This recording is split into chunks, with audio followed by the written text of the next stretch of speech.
y'all, Dixie here. I have been having some serious cabin fever lately, so I thought maybe getting out and reliving some of my fonder trail memories might help out a little bit.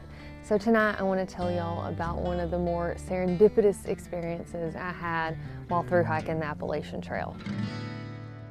It was a normal hot day in summertime on the Appalachian Trail, and I had just crossed over a road crossing in New York when the call of Mother Nature rang very loudly. So I hightailed it into the woods and sat my pack down against a tree, and quickly I started digging stuff out, looking for my little toiletries bathroom bag with my toilet paper in it. Then I paced my way into the brush, and after I did my business, I thought, well, food out, food in, might as well sit and take a little break while I've already got my pack off. So I dug some things out of my pack, including my food bag, and I sat there and took a break for a while. After a bit, I realized my break had lasted a little bit longer than I intended it to.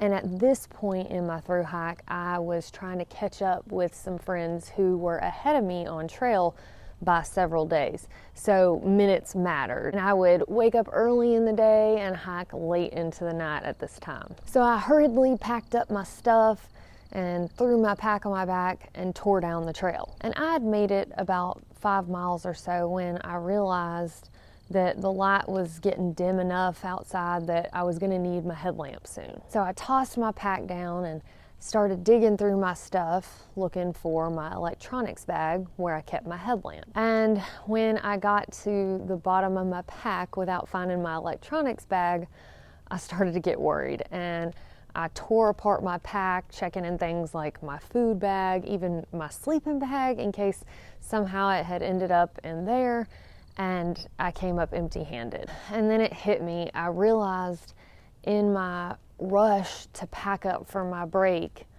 that I had left it behind next to that tree. Disappointed is an understatement to how I felt, because I had gotten behind because I had a pet, a dog that had passed away while I was on trail, actually while I was rushing home from the trail trying to see her before she passed away. So I was still grieving a pet while getting back on the trail, and then I had gone through a terrible bout of plantar fasciitis in both of my feet and had finally started getting over that and making miles again and slowly catching my friends, and then for such a silly mistake to cost me this many miles. I was now going to not only be able to not hike more that night because I didn't want to hike in the dark and, step on a venomous snake or run into a black bear, because in New York and New Jersey, that's like prime black bear country. But also the next day I was going to have to backtrack 5 miles and then turn around and hike 5 more miles just to get back to the spot that I currently was. And that's wasting a half a day of hiking. And then I thought, well, I could use the light of my cell phone.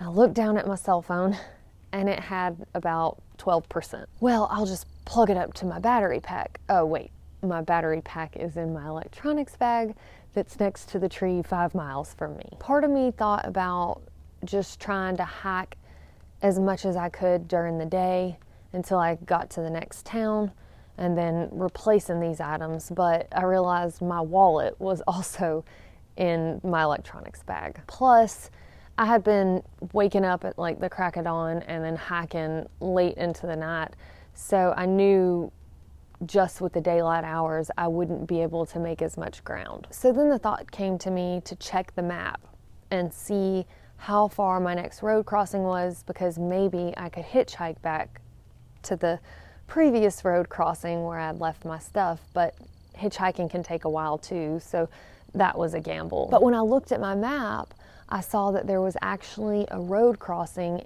about a mile from where I was. And I thought, well, maybe there will be a trailhead where people are just finishing up a day hike and heading back to town, and somebody there could give me a ride, or maybe somebody will appear first thing in the morning. So I just started rushing as fast as I could towards that road. And just as that mile was ending, my feet hit a gravel road, and It wasn't just any gravel road, but when I looked down to my right, it was like completely washed out and rutted up. You could tell that this was not a well-traveled road that people are likely to park on to go hiking. So I exhaled in pretty much defeat.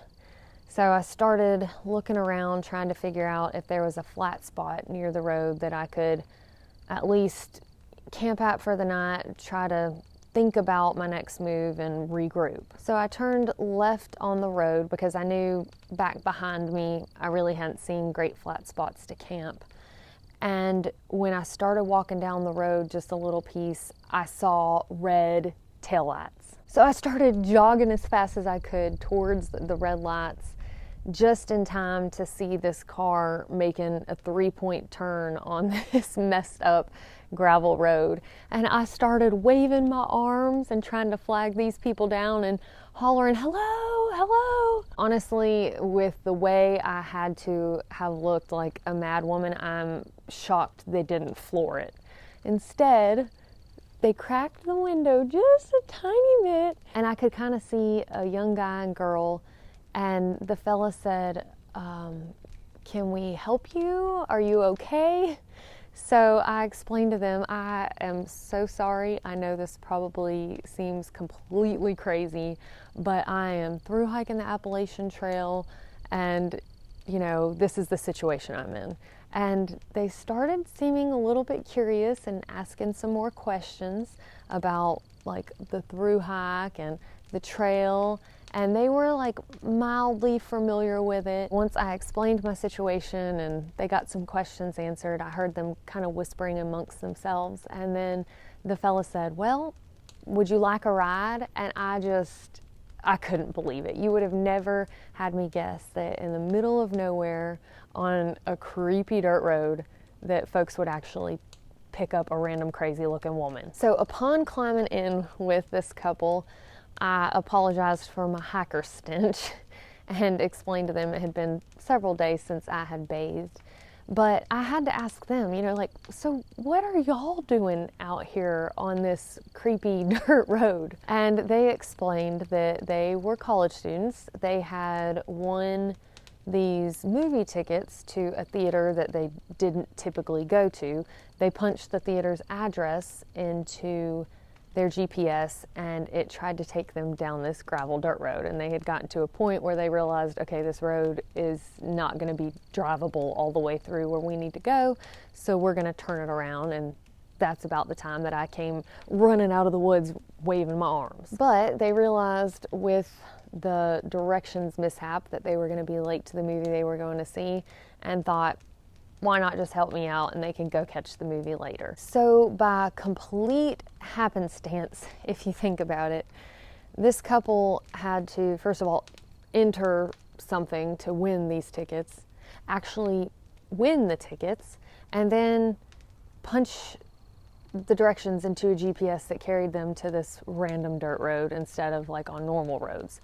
And then for me to have this mistake happen and then intersect them right at the perfect time, it just blows my mind. And I had always heard that the trail provides, but there were so many instances of things like this happening that I just really can't explain. So anyway, Kyle and Olivia, the couple who picked me up, continued to ask me all sorts of questions about the AT and my through hike as we were driving back to the road crossing.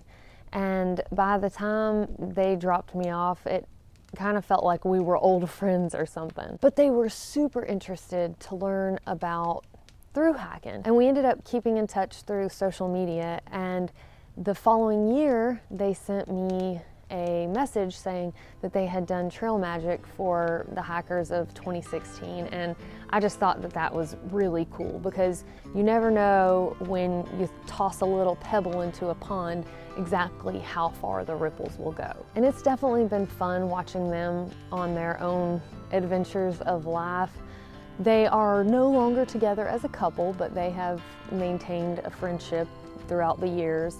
And Kyle is now a meteorologist who's worked in different areas of the country. And actually, when I was heading out to thru-hike the Continental Divide Trail, he was working in New Mexico and was able to reassure me that the weather for my start date was going to be pretty solid and I didn't have to worry about rain. Olivia took quite a different path. She is a musician and she actually lives out west in California now. And so I will share both of their social media pages if you're interested in seeing how Kyle is doing with his meteorology or Olivia with her music career. And I know it seems silly that I'm so excited because they only saved me 5 miles of hiking that night, but you don't know what an incredible morale booster it is when you are just in a moment of such like desperation and helplessness after it seems like, you know, when it rains it pours, and then finally there's this light that shines through to help you. And that's something that I feel like we can pass on in all avenues of life. It doesn't have to be just helping a random thru-hiker, you know, but how many times can we just do a small act of kindness, what seems like a small act of kindness to us, but to that other person it means so much more than you could ever imagine. But anyway, the trail does provide, and that's not something that I can, you know, tell you about and you fully understand. It's something that you've got to get out there and experience. But I would love to hear if y'all have any example stories like this of random kindness or serendipity that happened along a backpacking trip or a thru-hike, if you'd like to share those in the comments. I hope you enjoyed this story time. There are others in a playlist if you would like to check that out. I will also link to that in the video description. Thank y'all so much for watching, and we will see y'all next time.